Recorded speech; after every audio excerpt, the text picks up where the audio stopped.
નમસ્કાર દર્શક મિત્રો, સ્વાગત છે આપ સર્વેનું જીટીપીએલ જૂનાગઢ ન્યૂઝમાં। સૌપ્રથમ જોઈએ આજના મુખ્ય સમાચાર। મહાનગરના અનેક વોર્ડમાં મતદારો ચૂંટણીનો બહિષ્કાર કરવાના મૂડમાં। લોકશાહી પર્વ ઉજવશું પરંતુ મત આપશું નાટોને, પ્રજાના પ્રતિનિધિઓ સામે લોકરોષ યથાવત। આવતીકાલે મહાનગરપાલિકાની ચૂંટણીમાં ફોર્મ ભરવાનો છેલ્લો દિવસ। કોંગ્રેસ અને અપક્ષ ઉમેદવારોએ ભર્યા ફોર્મ, તો ભાજપના તમામ ઉમેદવારો આવતીકાલે રજૂ કરશે નામાંકન પત્ર। શહેર કોંગ્રેસ પ્રમુખ પૈસા લઈને ટિકિટ વેચતા હોવાના કોંગ્રેસી કાર્યકરના આક્ષેપ બાદ કોંગ્રેસ ભવનમાં બોલી બગડાટી। કોંગ્રેસ અને ભાજપના આગેવાનોની સામસામે આક્ષેપબાજી। અને માણાવદર તાલુકામાં આવારા તત્વો બેફામ હોવાનો ખુદ ધારાસભ્યનો આક્ષેપ। જિલ્લા પંચાયતના મહિલા સભ્યને અસામાજિક તત્વોએ જાનથી મારી નાખવાની આપી ધમકી। આ તમામ સમાચાર આપણે વિગતવાર જોઈએ તે પહેલા લઈએ એક બ્રેક।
Good morning.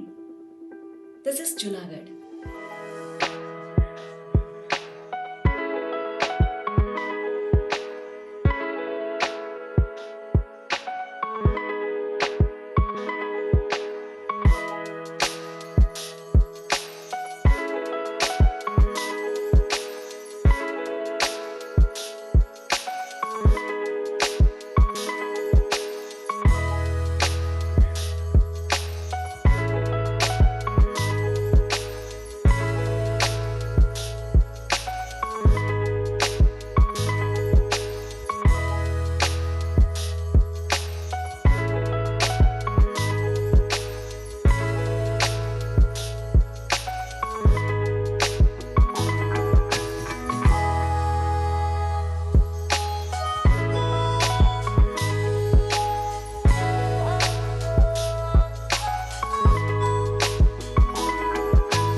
હવે જોઈએ સમાચાર વિગતવાર। સૌપ્રથમ રાષ્ટ્રીય મહત્વના સમાચાર ઉપર દ્રષ્ટિ કરીએ તો કેન્દ્રીય નાણામંત્રી નિર્મલા સીતારમણ આવતીકાલે વધુ એક વખત લોકસભામાં બજેટ રજૂ કરશે। આ સામાન્ય બજેટની પહેલા જ આજે રાષ્ટ્રપતિએ અભિભાષણ રજૂ કર્યું હતું. બજેટ ઉપર ભાજપ અને કોંગ્રેસના સાંસદો સામસામા આવે તેવી પૂરેપૂરી શક્યતા છે. 3 દિવસ પહેલા કુંભ મેળામાં જે ભાગદોડ થઈ અને 30 શ્રદ્ધાળુઓના મોત બન્યા, આ મુદ્દો લોકસભામાં ગુંજશે તે પણ નિશ્ચિત છે. આવતીકાલે નાણામંત્રી સીતારમણ જ્યારે વધુ એક બજેટ રજૂ કરવાના છે ત્યારે સ્વાભાવિક છે કે નોકરિયાત વર્ગની મીટ આવક વેરા ઉપર લાગશે. આવક વેરાની મર્યાદા કદાચ 10 લાખ થાય તેવી પણ સંભાવના વ્યક્ત થઈ રહી છે. આમ આવતીકાલે વધુ એક કેન્દ્રીય બજેટ મોદી 3 સરકારનું સીતારમણ રજૂ કરશે. બજેટના આગલે દિવસે સોનાનો ભાવ 82,000 ને ઠેકી ગયો હતો. આમ પણ પાછલા કેટલાક દિવસોથી સોનામાં તેજી જોવા મળતી હતી. એક તરફ શેર બજાર તૂટતું રહેતું હતું તો બીજી તરફ સોનું એની મક્કમ ગતિએ આગળ વધી રહ્યું હતું. 80,000ની સપાટી કુદાવ્યા બાદ રોકાણકારોને આશા હતી કે સોનું ફરીથી એકવાર 78,000 કે 77,000 આવશે. એને બદલે સોનું આજે 22,000ની સપાટી વટાવી ચૂક્યું છે. આમ સોનામાં આગ ઝરતી તેજીને કારણે સોની બજારમાં પણ એક પ્રકારનો માહોલ દેખાઈ રહ્યો છે. વાત કરીએ સ્થાનિક સમાચારની તો આગામી 16મી ફેબ્રુઆરીએ જૂનાગઢ મહાનગરપાલિકાની સામાન્ય ચૂંટણી માટે મતદાન થવાનું છે ત્યારે અનેક વોર્ડમાં મતદારો ચૂંટણીનો બહિષ્કાર કરવાના એલાન કરી રહ્યા છે. દ્વારિકાપુરી સોસાયટી પાસે બોર્ડ મારીને વોર્ડ નંબર 5માં કોઈએ પ્રચાર માટે આવવું નહીં તેમ પ્રજાના પ્રતિનિધિઓને જાકારો આપીને મતદારોએ પોતાના મિજાજના દર્શન કરાવ્યા છે. સ્થાનિક લોકોનું કહેવું છે કે દ્વારિકાપુરી સોસાયટીને આસપાસની સોસાયટીઓ લગભગ 30 વર્ષથી બની ચૂકી છે. આ સોસાયટીના તમામ બ્લોક ધારકો નિયમિત રીતે હાઉસ ટેક્સ અને અન્ય વેરા ભરે છે. આમ છતાં કોર્પોરેટર દ્વારા કે કોર્પોરેશન દ્વારા આ વિસ્તાર પ્રત્યે ઓરમાયું વર્તન રાખવામાં આવે છે. રસ્તા ખોદી નાખવામાં આવ્યા છે, સાઈડમાં પાઇપ પડ્યા છે. કામ પૂરું કરવાની કોઈ દરકાર લેવામાં આવતી નથી. ત્યારે આ વિસ્તારમાં કોઈ પણ રાજકીય પક્ષના ઉમેદવારોએ પ્રચાર કરવા આવવું નહીં તેમ સ્થાનિક લોકોએ જણાવ્યું છે. અલબત્ત પ્રબુદ્ધ નાગરિકોએ કહ્યું છે કે અમે લોકશાહીનું પર્વ ઉજવશું, અમે ચૂંટણીનો વિરોધ નથી કરતા, પરંતુ અમે નાટોને મત આપીશું અને પ્રજાના પ્રતિનિધિઓને જડબાતોડ જવાબ આપીશું. મારું નામ રામભાઈ બોરીચા. હું અહીંયા આ સોસાયટીમાં 1982 થી રહું છું. આજની તારીખ સુધીમાં આ નગરપાલિકા તરફ કે કોર્પોરેશન તરફથી કોઈ પણ સુવિધા અમને આપવામાં આવેલ નથી. વર્ષો પહેલાં અમે અહીંથી ફાળો ઉઘરાવી અને ગટર, લાઇન, પાણી, લાઇટ વગેરેની વ્યવસ્થા અમે કરેલી છે. આ વિસ્તારના કોર્પોરેટરો કોણ છે એ પણ અમને આજની તારીખે ખબર નથી કે આ કોર્પોરેટરે આટલા સમયમાં એક પણ વખત અમારા આ વિસ્તારની મુલાકાત લીધી નથી કે શું અમારા પ્રશ્નો છે એ અંગે પણ ક્યારેય પૂછ્યું નથી. એટલે આ વખતે અમે કોર્પોરેટરનું અને નગરપાલિકાને ધ્યાન પડે કે ભાઈ આપણા કોર્પોરેશનમાં આવો પણ એક વિસ્તાર છે, એટલે આ રીતે અમે મતનો વિરોધ એટલે નોટામાં ઉપયોગ કરી અને રાજકીય પક્ષો અહીંયા આવવું નહીં એવું અમે સોસાયટી વચ્ચે નક્કી કરેલું છે. હું દીપક પરમાર, દ્વારકાપુરી સહયોગ સોસાયટીના પ્રમુખ. આ જે કંઈ બેનર કે જે કંઈ છે એમાં અમારો વિરોધ એવો છે કે ભાઈ અમે ચૂંટણીનો કોઈ બહિષ્કાર કરવા કે એવું કોઈ માગતા નથી. અમે નટોનો ઉપયોગ કરી અને જે આ સત્તાધીશો છે કે જે કોઈ શાસક પક્ષો છે કે જે કોઈ વિપક્ષો છે કે જે કંઈ છે એને અમે આંખો ખોલવા માંગીએ છીએ કે ભાઈ આ જે દ્વારકાપુરી સોસાયટી છે અમારી 1982 થી આનો પાયો નખાયેલો છે. 1982 જ્યારે નગરપાલિકા હતી ત્યારથી અમારી સોસાયટી અહીંયા છે.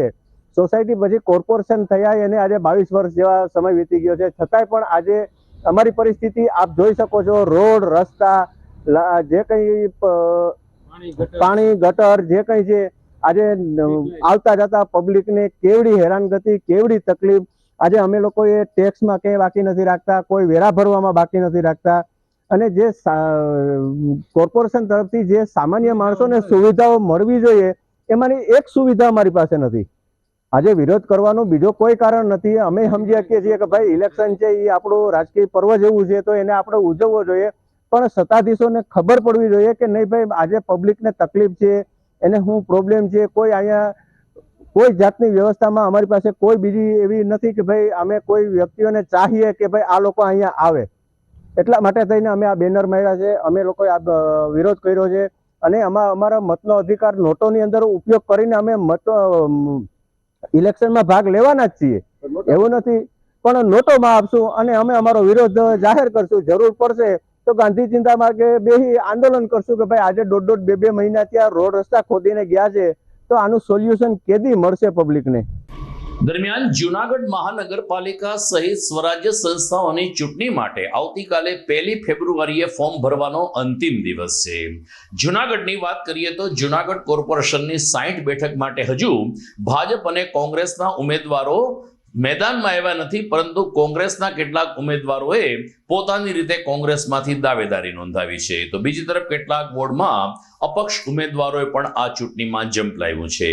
આવતીકાલે નામાંકન પત્ર ભરવાનો છેલ્લો દિવસ છે, ત્યારે વોર્ડ નંબર 2 માંથી ભીખુભાઈ ચૌહાણે અપક્ષ દાવેદારી નોંધાવી છે, તો વોર્ડ નંબર 4 માંથી એજાજ મકરાણીએ પોતાના સમર્થક અને ટેકેદાર સાથે પ્રાંત કચેરીએ જઈ અને પ્રાંત અધિકારી કમ ચૂંટણી અધિકારી ચરણસિંહ ગોહિલને પોતાનું નામાંકન પત્ર રજૂ કર્યું હતું.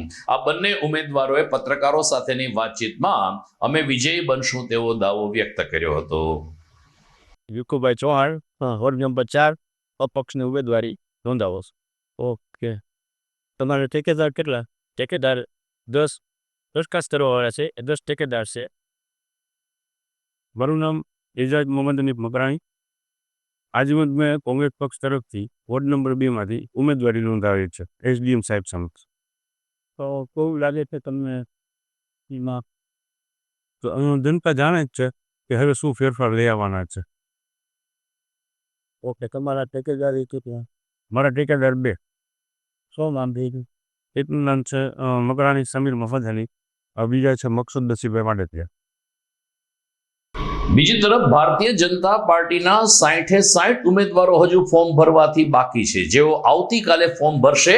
આજે મોડી સાંજ સુધી ભાજપે પોતાના નામ જાહેર કર્યા નહોતા. દિવસભર નામ જાહેર થયા કે કેમ તેની અનેક અટકળો વહેતી થઈ હતી. ભાજપ કાર્યાલય ગિરનાર કમલમ ખાતે પણ દિવસભર લોકોનો ધસારો રહ્યો હતો અને પ્રદેશમાંથી નામ આવ્યા છે કે કેમ તે અંગે અનેક ચર્ચાઓ શરૂ થઈ હતી, પરંતુ આ સમાચાર જ્યાં સુધી નો સવાલ છે ત્યાં સુધી મોડી સાંજ સુધી ભાજપ દ્વારા હજુ ઉમેદવારોના નામ જાહેર થયા નથી.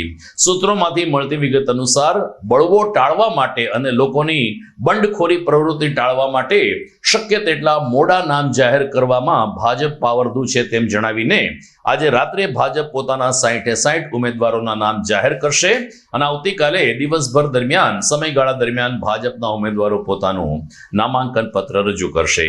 કોંગ્રેસની પણ આવી સ્થિતિ છે. કોંગ્રેસના 3 કે 4 ઉમેદવારોએ પોતાની રીતે ફોર્મ ભર્યા છે. એ સિવાયના ઉમેદવારો આવતીકાલે પોતાના સમર્થકો સાથે નામાંકન પત્ર રજૂ કરશે. દર્શક મિત્રો, સમાચારમાં સમય થઈ ગયો છે વિરામનો.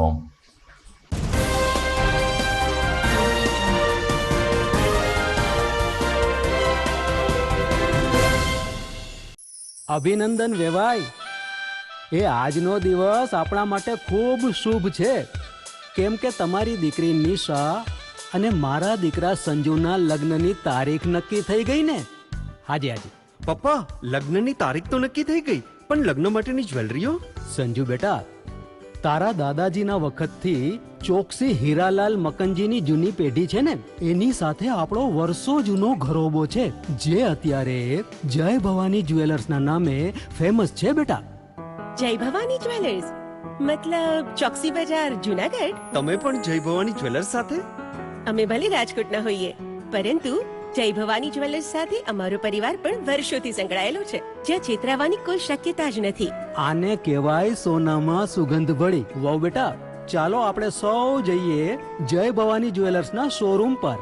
તમે લોકો જઈ આવો, હું રસોઈ બનાવી રાખું. લક્ષ્મી, આપણા દીકરાના લગ્નમાં થોડા દાગીના તારા માટે થઈ જાય. હે ચાલો મમ્મી. ચાલો ચાલ બેટા.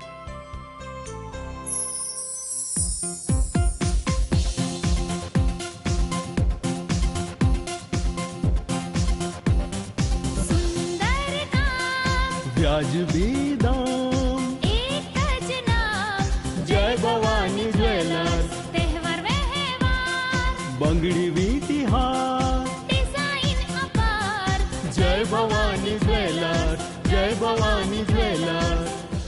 એક્સક્લુઝિવ દાગીના ખરીદવા માટે વિશ્વાસપાત્ર એક જ નામ, જય ભવાની જ્વેલર્સ, ચોકસી બજાર, Junagadh.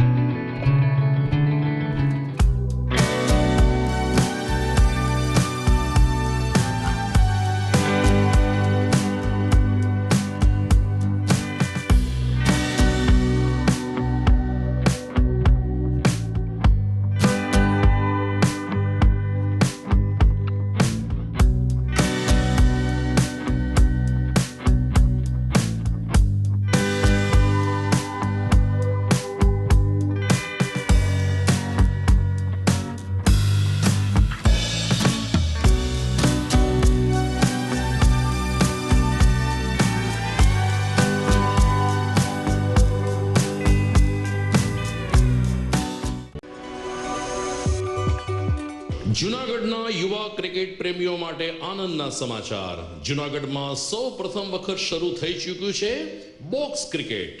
The fun Leo resorts and ક્લબના ભવ્ય ટેરેસ ઉપર બોક્સ ક્રિકેટ.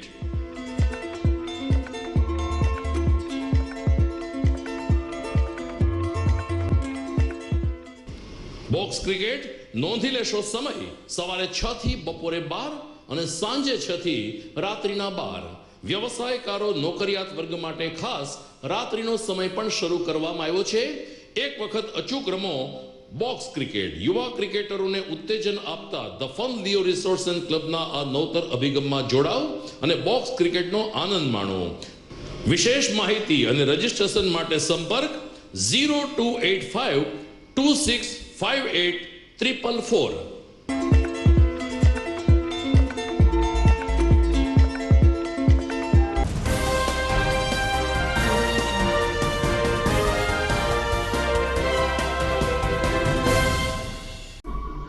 વિરામ બાદ આપનું પુનઃ સ્વાગત છે. કોર્પોરેશનની ચૂંટણીમાં કોંગ્રેસ તરફથી ટિકિટ માંગવા વાળાઓની પણ વિશેષ સંખ્યા છે, પરંતુ કોંગ્રેસની સ્થિતિ એક સાંધો ત્યાં 13 તૂટે જેવી જોવા મળી રહી છે. કાર્યાલય મંત્રી મનસુખભાઈ ડોબરિયાએ રાજીનામું આપી દીધા બાદ ગઈકાલે કાર્યકારી પ્રમુખ તરીકે જ્યારે અમિત પટેલની નિયુક્તિ થઈ રહી હતી ત્યારે જ કરસન સોલંકી નામના કોંગ્રેસી કાર્યકરોએ કોંગ્રેસ ભવન ખાતે બગડાટી બોલાવી હતી. તેમણે સણસણસો આક્ષેપ કર્યો હતો કે શહેર કોંગ્રેસ પ્રમુખ મનોજ જોશી પૈસા લઈ અને ટિકિટોની વહેંચણી કરે છે અને આ રીતે કોંગ્રેસ ધંધો કરી રહી છે. કરસન સોલંકીના આ આક્ષેપને કારણે કોંગ્રેસ ભવનમાં ભારે બબાલ થઈ હતી. એક તબક્કે જિલ્લા કોંગ્રેસ પ્રભારી પુંજાભાઈ વંશને પણ મધ્યસ્થી કરવી પડી હતી. અમિત પટેલ, મનોજ જોશી સહિતના કોંગ્રેસી આગેવાનો સાથે કરસનભાઈ સોલંકીએ માથાકૂટ કરી હતી અને અમારા વોર્ડમાં અમે લાંબા સમયથી ટિકિટ માંગીએ છીએ, 25 વર્ષથી પક્ષનું કામ કરીએ છીએ, આમ છતાં પૈસા લઈ અને ટિકિટ ફાળવી દેવામાં આવે છે તેવા આક્ષેપ થતા મનોજ જોશીએ પોલીસને બોલાવવાની ફરજ પડી હતી. પોલીસે કરસન સોલંકીની અટક કરી. બીજી તરફ પુંજાભાઈ વંશ અને અન્ય કોંગ્રેસી આગેવાનોએ કરસન સોલંકી કોંગ્રેસનો કાર્યકર જ નથી, ભાજપે અમારું નામ બગાડવા માટે, આબરૂ બગાડવા માટે આ સ્ટન્ટ કર્યો હોવાનો આક્ષેપ કર્યો હતો. क्या मुद्दा ऊपर आ लोग उम्मीदवार नक्की करे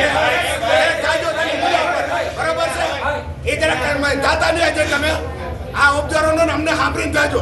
બરાબર એક મિનિટ જાતા બરાબર એટલે ખાસ તમે યાદ રાખજો આ લોકો ટિકિટ માટે કોનો અમે તો દાવો કરી દીધો છે લોકોને કોને કહે છે, પણ તમે જરાક જોજો અને સાંભળજો. અમારે સાંભળીને જાજો આજે પૈસા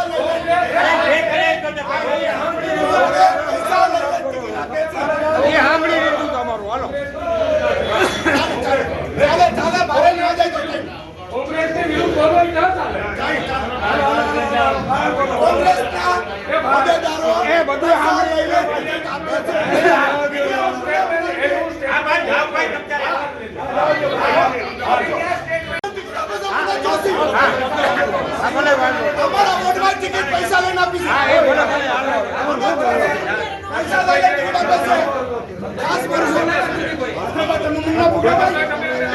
હું કોંગ્રેસમાં રજૂઆત કરવા આવ્યો હતો કે ભાઈ કોંગ્રેસ પાર્ટી ટિકિટ દે તો દાવેદાર હોય એને ટિકિટ દે. આજે હું 30 વર્ષથી કોંગ્રેસ પાર્ટીનું કામ કરું છું, કોંગ્રેસ પાર્ટીને વરેલો છું, તે છતાંય મનોજ મને ઉકારે બોલે કે તું કોઈ હોદ્દેદાર નથી, નીકળી જા બહાર. અને મનોજ છે ને પૈસા લઈ અને અમારા એરિયામાંથી ટિકિટ ફાઇનલ કરે. વોર્ડ નંબર 13 માંથી મનોજ રૂપિયા લઈ લઈને ટિકિટો દે છે. તમે શું કરવા આવ્યા હતા? હું અહીં રજૂઆત કરવા આવ્યો હતો બધા આ ઓબ્ઝર્વરોને કે ભાઈ તમે છે ને ભાઈ ટિકિટ દો તો કોઈ એવા સારા વ્યક્તિને ટિકિટ દો કે જે એને લાયક હોય. હવે શું થયું? હવે મનોજભાઈ એમ કહે છે કે અમારી પાર્ટીમાં ભાજપનો માણસ આવ્યો છે અને અમારે આ નવો વિખર કર્યા. તમારો હોદ્દો શું છે કોંગ્રેસમાં? મારી પાસે હોદ્દો છે, મારી પાસે સર્ટિફિકેટ બેઠું છે. હું શહેરમાં મને આ લોકોએ કઈ નિમણૂક આપી હતી, મંત્રી તરીકે નિમણૂક આપી હતી. મારી પાસે સર્ટિફિકેટ છે અને એ સર્ટિફિકેટ 20 વર્ષ થયા છે. આપું તમને હું હોદ્દો બરોબર. અને આ ભાઈ કઈ માણસ નથી, તે બાપુજીના કે ભાઈના કે કાકાના કે વિનુભાઈ એમની પરના હસ્તાક્ષરો છે બરોબર. હું તમને બતાવીશ. હાલો તમે આ પોલીસ એપ્લિકેશન. કરસન સોલંકીની ધમાલ મુદ્દે જીટીપીએલ જૂનાગઢ ન્યૂઝ ચેનલે ભાજપ કાર્યાલયનો સંપર્ક સાધ્યો હતો. ધારાસભ્ય સંજયભાઈ કોરડિયા અને શહેર ભાજપ પ્રમુખ પુનિત શર્મા ઉપસ્થિત હોવાને કારણે પત્રકારોએ કરસન સોલંકી અંગે પ્રશ્ન પૂછતા શહેર ભાજપ પ્રમુખ પુનિત શર્માએ કહ્યું કે કોંગ્રેસ રઘવાઈ થઈ છે એટલે જેવા તેવા આક્ષેપ કરે છે. ભાજપ એ શિસ્ત અને સંગઠનનો એક પક્ષ છે. એનો કોઈ પણ કાર્યકર કોંગ્રેસમાં જાય અને આ રીતે બબાલ કરે એ શક્ય નથી. ભારતીય જનતા પાર્ટી દેશના યશસ્વી પ્રધાનમંત્રી આદરણીય નરેન્દ્રભાઈ મોદી સાહેબ, ગુજરાતના મુખ્યમંત્રી ભૂપેન્દ્રભાઈ પટેલ સાહેબ અને સંગઠનના અમારા પ્રમુખ આદરણીય CR પાટીલજીના વડપણ નીચે જુનાગઢ મ્યુનિસિપલ કોર્પોરેશનની ચૂંટણી લડાવવાની છે. જુનાગઢમાં ગત 5 વર્ષમાં ભારતીય જનતા પાર્ટીની સત્તા હતી. છેલ્લા 4 ટર્મથી આ ભારતીય જનતા પાર્ટી જુનાગઢમાં શાસન કરી રહી છે. તો જુનાગઢ ભારતીય જનતા પાર્ટી વિકાસના મુદ્દે લોકો સામે જવાની છે. વિકાસના મુદ્દે જ લોકો પાસે મત માંગવાની છે. આજે કોંગ્રેસ કાર્યાલયે કંઈક જે ઘટના ઘટી છે, એમના કાર્યકર્તાઓ અંદરો અંદર ટિકિટ માટે બાંધતા હશે અથવા આક્ષેપો કરતા હશે. એમાં ક્યાંક ને ક્યાંક વાત એવી આવી છે કે ભારતીય જનતા પાર્ટી દ્વારા આ કૃત્ય કરાવવામાં આવ્યું છે. ભારતીય જનતા પાર્ટી શિસ્તબદ્ધ પાર્ટી છે. અમારે ત્યાં પણ 450 થી વધારે કાર્યકર્તાઓએ પોતાનો હક દાવો રજૂ કર્યો છે. આખો દિવસ નિરીક્ષકોએ સાંભળી અને પોતાની વાત અને પાર્લામેન્ટરી બોર્ડને આપી છે. જે નિર્ણય આવશે તે સૌ કાર્યકર્તાને માન્ય રહેતો હોય છે. વાત રહી કે ભાજપના કોઈ કાર્યકર્તા કોંગ્રેસ કાર્યાલય જઈ અને મગજમારી કરે, ભારતીય જનતા પાર્ટીનો એક પણ કાર્યકર્તા કોઈ દી કોંગ્રેસ કાર્યાલય જઈ અને ટિકિટ માટે દાવો કરતો જ નથી. એવું બનતું હોય છે કે કોંગ્રેસના કાર્યકર્તા આગેવાનોને ક્યાંક ને ક્યાંક ભારતીય જનતા પાર્ટીના વિચારધારા ગમતી હોય, નીતિ રીતિ ગમતી હોય તો એ લોકો ભાજપ કાર્યાલય આવીને પોતાનો હક દાવો રજૂ કરતા હોય છે. પરંતુ ભાજપનો કોઈ કાર્યકર્તા કોંગ્રેસ કાર્યાલય જઈ અને મગજમારી કરે, એ લોકોને પોતાના કાર્યકર્તાઓ વચ્ચે પોતાનું ઘર ઠીક કરવાની જરૂર છે. પોતાના કાર્યકર્તાઓ વચ્ચે જે મતભેદો હશે એને હિસાબે એ લોકો પૈસા સુધીના આક્ષેપો કરે છે. જે કાર્યકર્તા કે જે વ્યક્તિએ મગજમારી કરી એ ભારતીય જનતા પાર્ટીનો વ્યક્તિ નથી. અમારા કોઈ કાર્યકર્તામાં શિસ્ત બહાર જવાની વાત કોઈ દી હોતી નથી. અને ભારતીય જનતા પાર્ટી આગામી દિવસોમાં પણ વિકાસની રાજનીતિને લઈને ચૂંટણી લડવાની છે. કોંગ્રેસ પાસે કોઈ મુદ્દા ના હોય તો આક્ષેપ કરી અને લોકોને ગેરમાર્ગે દોરવાની કોશિશ કરતા હોય. પણ જુનાગઢની જનતા કોંગ્રેસને જાણે છે, એટલે કોંગ્રેસે પોતે આ કાર્યકર્તા પોતાના છે એવું સ્વીકારીને ચાલવું જોઈએ અને રસ્તો જોઈ લેવો. જુનાગઢમાં વંથલી રોડ ઉપર આવેલ પ્રેમાનંદ વિદ્યા મંદિર ખાતે આવતીકાલથી 2 દિવસ માટે અભિવ્યક્તિ 2025 વાર્ષિકોત્સવની ઉજવણી થશે. મહંત મુક્તાનંદજી બાપુ અને અગ્રણી કેળવણીકાર ગીજુભાઈ ભરાડના માર્ગદર્શન નીચે ચાલતી આ સંસ્થામાં અંગ્રેજી મીડિયમના વિદ્યાર્થીઓ આવતીકાલે ગણિત, વિજ્ઞાન, AI, આધ્યાત્મિક અને વિજ્ઞાન તેમજ જીવન જીવવા માટેના સરળ સંદેશાઓ સાથેના કેટલાક ઉત્કૃષ્ટ પ્રોજેક્ટ રજૂ કરશે. વિદ્યાર્થીઓમાં રહેલી સુષુપ્ત શક્તિ બહાર આવે તે માટે આવતીકાલથી 2 દિવસ એટલે કે 1 અને 2 ફેબ્રુઆરી સવારે 9 થી બપોરે 1 વાગ્યા સુધી પ્રેમાનંદ વિદ્યા મંદિર ખાતે આ ગણિત વિજ્ઞાન પ્રદર્શન એટલે કે શૈક્ષણિક પ્રદર્શનનું આયોજન કરવામાં આવ્યું છે, જેનો વિદ્યાર્થીઓને, વાલીઓને અને શિક્ષણ જગતમાં રસ ધરાવતા લોકોને લાભ લેવા ડિરેક્ટર ડોક્ટર માતંગ પુરોહિતે અપીલ કરી છે. સમાચારમાં સમય થઈ ગયો છે ફરીથી એક વિરામનો.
टिक टिक टिक टिक टिक टिक कसम ये खाए रे टिक टिक टिक टिक टिक टिक टिक टिक प्लास्टिक टिक ना पाए रे टिक टिक टिक टिक टिक टिक टिक टिक कसम ये खाए रे टिक टिक टिक टिक टिक टिक टिक टिक प्लास्टिक टिक ना पाए रे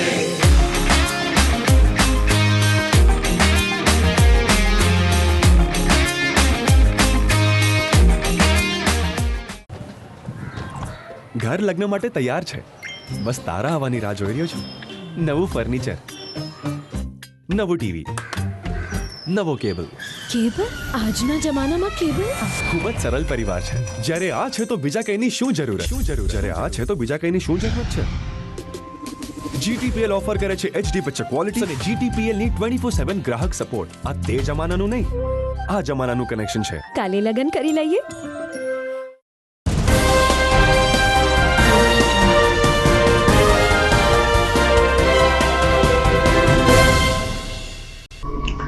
વિરામ બાદ આપનું સ્વાગત છે. જુનાગઢ એસટી વિભાગમાં છેલ્લા 35 વર્ષથી સુરક્ષા અધિકારી તરીકે ફરજ બજાવતા V.A. શામળા વય મર્યાદાને કારણે નિવૃત્ત થતા તેને ભવ્ય વિદાયમાન આપવામાં આવ્યું હતું. સુરક્ષા અધિકારી તરીકે છેલ્લા 35 વર્ષથી ફરજ બજાવી ચૂકેલ V.L. શામળા સાથેના સંબંધો ખૂબ જ ગાઢ રહ્યા હોવાનો તમામ કર્મચારીઓનો સૂર રહ્યો હતો. મોતીબાગ પાસે આવેલ એસટી ડિવિઝન કચેરી ખાતે વિદાય સમારંભનું આયોજન કરવામાં આવ્યું હતું. 35 વર્ષ દરમિયાન એસટીના અલગ અલગ વિભાગમાં સેવા આપીને અનેક અનુભવો પ્રાપ્ત કર્યા હોય શ્રી શામળાએ પણ આ તકે સહકર્મચારીને સહઅધિકારીઓનો આભાર માન્યો હતો. બીજી તરફ એસટી કર્મચારી મહામંડળના મહામંત્રી દિલીપ રવૈયાએ કહ્યું કે વય મર્યાદાને કારણે નિવૃત્ત થવું એ આપણે ત્યાં એક સામાન્ય પ્રક્રિયા છે, પરંતુ નિવૃત્તિ પછી પણ લોકોના હૃદયમાં બિરાજતા રહેવું એ V.A. શામળાની એક વિશિષ્ટતા રહી છે. એસટી વિભાગના ડીસી રાવલ તેમજ ઉચ્ચ અધિકારી અને કર્મચારીઓ મોટી સંખ્યામાં આ વિદાય સમારંભમાં ઉપસ્થિત રહ્યા હતા અને નિવૃત્ત થઈ રહેલ સુરક્ષા અધિકારી V.A. શામળાને શાલ ઓઢાડીને તેનું ભવ્ય અભિવાદન કરાયું હતું. V.L. શામળા, સુરક્ષા અધિકારી, એસટી જુનાગઢ વિભાગ. આજે 31 જાન્યુઆરીના રોજ વયમર્યાદાને કારણે હું નિગમની સેવામાંથી નિવૃત્ત થવા જઈ રહ્યો છું. ત્યારે મારી આ 3.5 દશકાની ફરજને લઈ અને કર્મચારી પ્રત્યેના અને નિગમ પ્રત્યેના ભાવને લઈ આજે જુનાગઢ વિભાગથી જે મારી વિદાય એટલે કે નિવૃત્તિનો જે કાર્યક્રમ છે એમાં મારા તમામ લાગણીશીલ માણસોએ, સ્નેહી માણસોએ એક ખૂબ સરસનું આયોજન કરેલ છે અને મને મારી જિંદગીમાં યાદ રહે એવી વિદાય પણ આપી છે.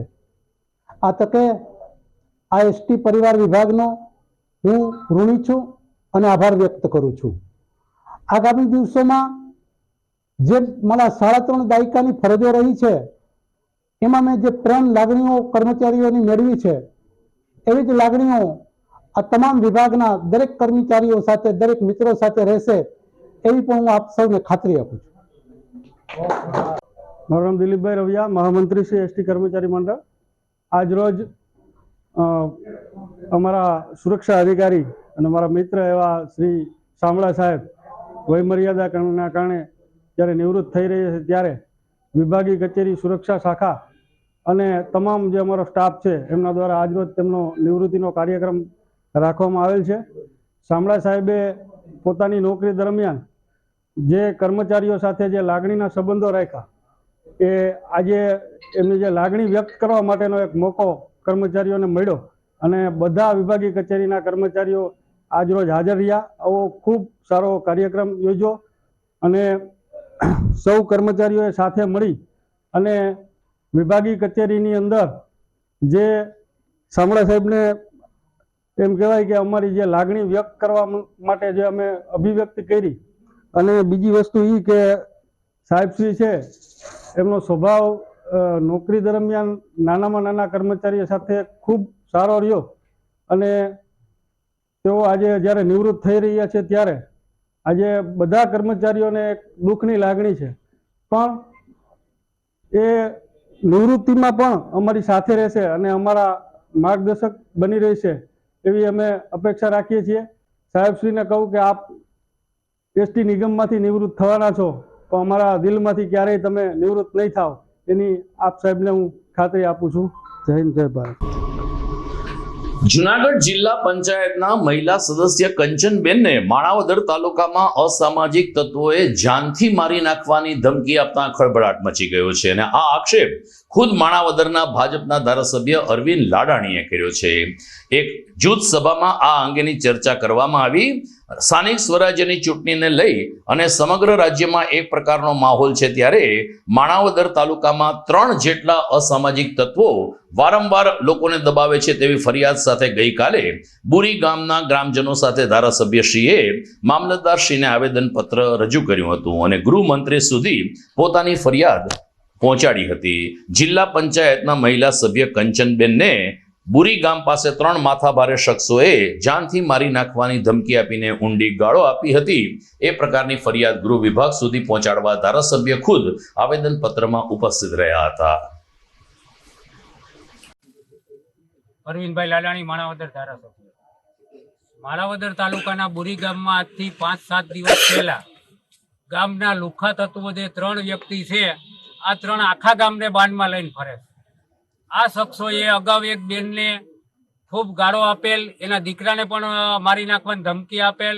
ત્યાર બાબત આ ગામ લોકો સાથે ચર્ચા થતા કંચનબેન જ્યારે નીકળે છે અને કંચનબેનને અમારા જિલ્લા પંચાયતના સભ્ય છે ને આ કિશન ગમારા ખૂબ મોટો ગુંડો છે, માણાવદર તાલુકાનો ડોન થવા માંગે છે, એને ખૂબ ગાળો આપેલ.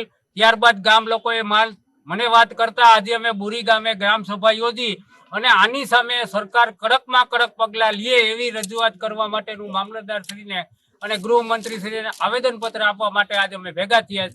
આ જે કિશન કરીને જે છે એની ઉપર અસંખ્ય ગુનાઓ છે. પોલીસ એની તપાસ કરે અને એની અમે કાયદેસર પાસાનું હથિયાર ઉગામે એવી પણ અમારી માગણી છે. આ સાથે જ્યારે પોલીસને પણ મારે કહેવાનું થાય છે કે આવા ગુનામાં સામાન્ય એક અરજી લઈ અને જાત મુચરકાના જામીન. તો દર્શક મિત્રો, આજ સાથે આજના સમાચાર પૂરા થાય છે. દર વર્ષે આવતો ફેબ્રુઆરી માસ આવતીકાલથી શરૂ થનાર છે. આવતીકાલે સપ્તાહનો અંતિમ દિવસ પણ છે, નામાંકન પત્ર ભરવાનો પણ છેલ્લો દિવસ છે, ત્યારે ચૂંટણીની રાજકીય ગતિવિધિ સાથે કાલે ફરી મળીશું. અત્યારે જોઈએ મુખ્ય સમાચાર ફરી એકવાર. મહાનગરના અનેક વોર્ડમાં મતદારો ચૂંટણીનો બહિષ્કાર કરવાના મૂડમાં. લોકશાહી પર્વ ઉજવશું પરંતુ મત આપશું નાટોને. પ્રજાના પ્રતિનિધિઓ સામે લોકરોષ યથાવત. આવતીકાલે મહાનગરપાલિકાની ચૂંટણીમાં ફોર્મ ભરવાનો છેલ્લો દિવસ. કોંગ્રેસ અને અપક્ષ ઉમેદવારોએ ભર્યા ફોર્મ, તો ભાજપના તમામ ઉમેદવારો આવતીકાલે રજૂ કરશે નામાંકન પત્ર. શહેર કોંગ્રેસ પ્રમુખ પૈસા લઈને ટિકિટ વેચતા હોવાના કોંગ્રેસી કાર્યકરના આક્ષેપ બાદ કોંગ્રેસ ભવનમાં બોલી બઘડાટી. કોંગ્રેસ અને ભાજપના આગેવાનોની સામસામે આક્ષેપબાજી. અને માણાવદર તાલુકામાં આવારા તત્વો બેફામ હોવાનો ખુદ ધારાસભ્યનો આક્ષેપ. જિલ્લા પંચાયતના મહિલા સભ્યને અસામાજિક તત્વોએ જાનથી મારી નાખવાની આપી ધમકી. તો મને રજા આપશો. નમસ્કાર.